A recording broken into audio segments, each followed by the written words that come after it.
কেউ কেউ বলেন, হুমকি দেন যে আগামী দিনে নির্বাচন হতে দেবেন না। মনে হচ্ছে সেই স্বৈরাচারের যে আচরণ ছিল, স্বৈরাচারের যে কথা ছিল, সেই ধরনের কথার পদধ্বনি আমরা শুনতে পাই। সেজন্যই আজকে আমরা আশঙ্কিত হই অনেক সময় যে নির্বাচন নিয়ে ষড়যন্ত্র হচ্ছে।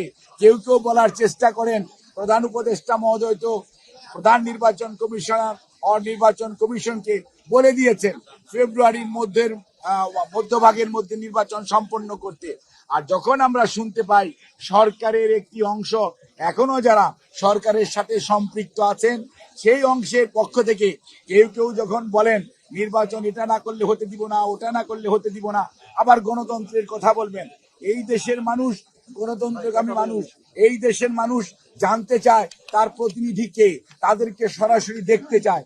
এই দেশের মানুষ পিআর সিস্টেম কি সেটি কোনোদিন প্র্যাকটিস করেও নাই, সেটি জানেও না। পৃথিবীর অনেক দেশে পিআর আছে, নন পিআর আছে, বাট সবচেয়ে বড় গণতান্ত্রিক দেশ হচ্ছে আপনার ভারত। তারপরে বলেন ইউকে, তারপরে বলেন ইউএসএ। ওখানে কোথায় পিআর পদ্ধতি অনুসৃত হচ্ছে? কোথাও না।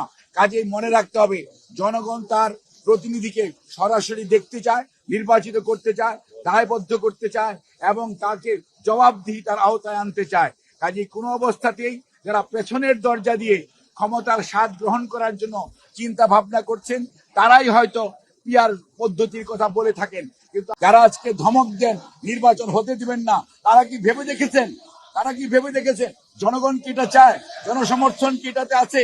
আপনারা মব কালচার সৃষ্টি করছেন, দেশের আইন শৃঙ্খলা পরিস্থিতি কোন দিকে নিয়ে যাচ্ছে, দেশের শিক্ষা ব্যবস্থা 1 বছর যাবৎ কি ধরনের পড়াশোনা হচ্ছে সেটিকে আপনারা লক্ষ্য করেছেন? মনে রাখবেন, ঢাকা বিশ্ববিদ্যালয় যখন জুলাই 24-এ বন্ধ হয়ে গিয়েছিল, তখন অনেকেই আন্দোলন ক্ষান্ত দিয়ে বাড়িতে চলে গিয়েছিলেন। এই বাংলাদেশের বেসরকারি বিশ্ববিদ্যালয় এবং পাবলিক বিশ্ববিদ্যালয় ঢাকার বাইরে যারা ছিল, ছাত্র জনতা, রাজনৈতিক নেতৃবৃন্দ সবাই ঐক্যবদ্ধভাবে সেই আন্দোলনকে টেনে নিয়ে গেছে। সেই আন্দোলন 5ই আগস্ট তার কাঙ্ক্ষিত ফল অর্জন করতে পেরেছে এবং স্বৈরাচার পালিয়ে গেছে। কাজেই এটি ঐক্যবদ্ধ জনতার আন্দোলন, ঐক্যবদ্ধ ছাত্র জনতার আন্দোলন, কোনো একক গোষ্ঠীর এই আন্দোলন নয়। কাজেই কেউ কোনো অবস্থাতেই ধমক দিয়ে বাংলাদেশের মানুষকে দাবিয়ে রাখবেন। ইতিহাস শিক্ষা দেয়, যারা ৭৩-এও ছিলেন তারাও যেমন দাবিয়ে রাখতে পারেন নাই, আর বিগত স্বৈরাচার অনেক ধমক, অনেক প্রশাসন, অনেক আইন শৃঙ্খলা রক্ষাকারী বাহিনী, অনেক গুম, অনেক শহীদ, অনেক পঙ্গুত্ব বরণ করিয়েছেন। তারপরও বাংলাদেশের মানুষের দাবিয়ে রাখা যায় নাই, ওনাদের শেষ রক্ষা হয় নাই। কাজে আমরা বলবো, আসেন আমরা সবাই মিলে ঐক্যবদ্ধভাবে যারা 24-এর যে জুলাই আন্দোলন এর সবাই একসাথে ছিলাম, একসাথে থাকি এবং দেশের মানুষের উপর দায়িত্ব দেই, তারা তাদের নেতৃত্ব নির্বাচিত করুক এবং সেই নেতৃত্বের মাধ্যমেই আগামীর বাংলাদেশ হবে। তাহলেই শহীদ আত্মা শান্তি পাবে, পঙ্গুত্ব বরণকারী মানুষগুলো তাদের যে কষ্ট কিছুটা হলেও লাঘব হবে। আমাদের এখন দায়িত্ব হচ্ছে সবাইকে সাথে নিয়ে আগামীতে এমন একটি জাতীয় নির্বাচনের পরিবেশ সৃষ্টি করা, যেখানে মানুষ নির্বিঘ্নে তার ভোটাধিকার প্রয়োগ করতে পারবে।